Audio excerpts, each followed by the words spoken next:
What if I told you that tiny village of Sheffield once conquered the entire known world? Around 753 BC, a small settlement was founded on the bank of the Tiber River in central Italy. According to legend, twin brothers Romulus and Remus, raised by a wolf, built the city. They named it Rome, but Rome didn't start as an empire. It started as a kingdom, ruled by 7 kings for over 200 years. The Romans grew tired of being ruled by kings. In 509 BC, they overthrew the last king and created something revolutionary, a republic. In the republic, two leaders called consuls shared power. The Senate, a group of elite citizens, made the laws. The system was genius. No single man could become too powerful. Rome was now run by the people, at least the wealthy ones. Rome's real power came from its army. Roman soldiers, called legions,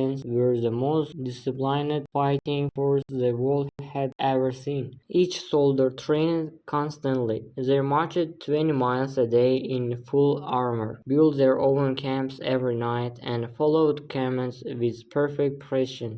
With this army, Rome began expanding.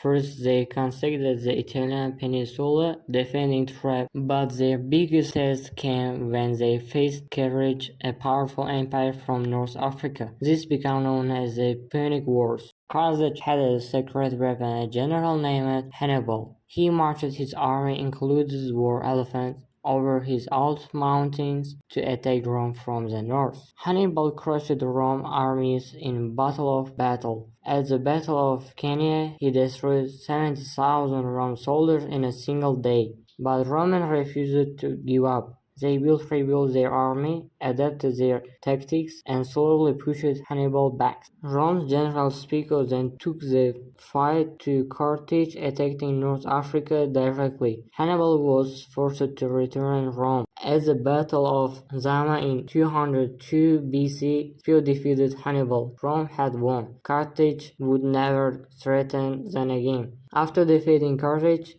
Rome exploded in power.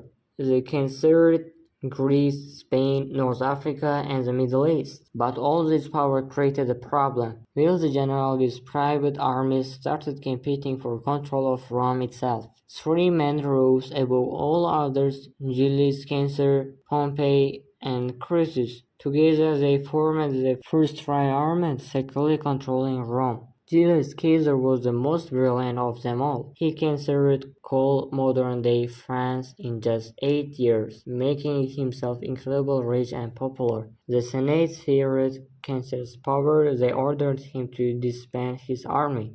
Instead, Caesar crossed the Rubicon River with his troops, an act of war against Rome itself. Caesar defeated Pompey, returned to Rome, and declared himself dictator for life. The Republic was officially over. But on March 15th, 44 BC, the ideas of March, a group of senators tabled 23 times in the Senate chamber. Caesar's this didn't save the Republic, it only created more choice. Three men now fought for total control: Mark Antony, Octavian, and Lepidus. Octavian, Caesar's adopted son, proved to be the most cunning. He defeated Mark Antony and his only Cleopatra at the Battle of Actium in 31 BC. With all rivals eliminated, Octavian stood alone as master of the Roman world. The Senate gave him a new title, Augustus, meaning the Great One.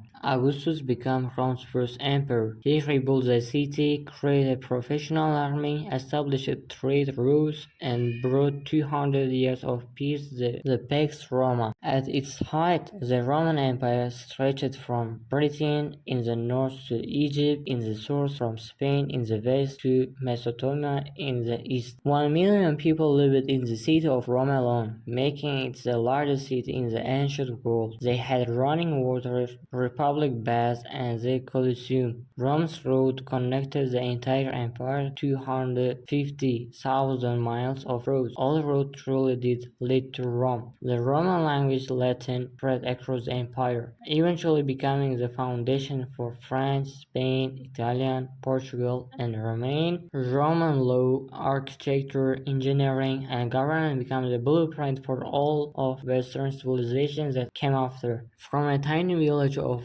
shepherd to master of the known world, the rise of Rome is perhaps the greatest story ever told. And if you think the rise was impressive, wait until you hear how it all came crash down. The story is coming next.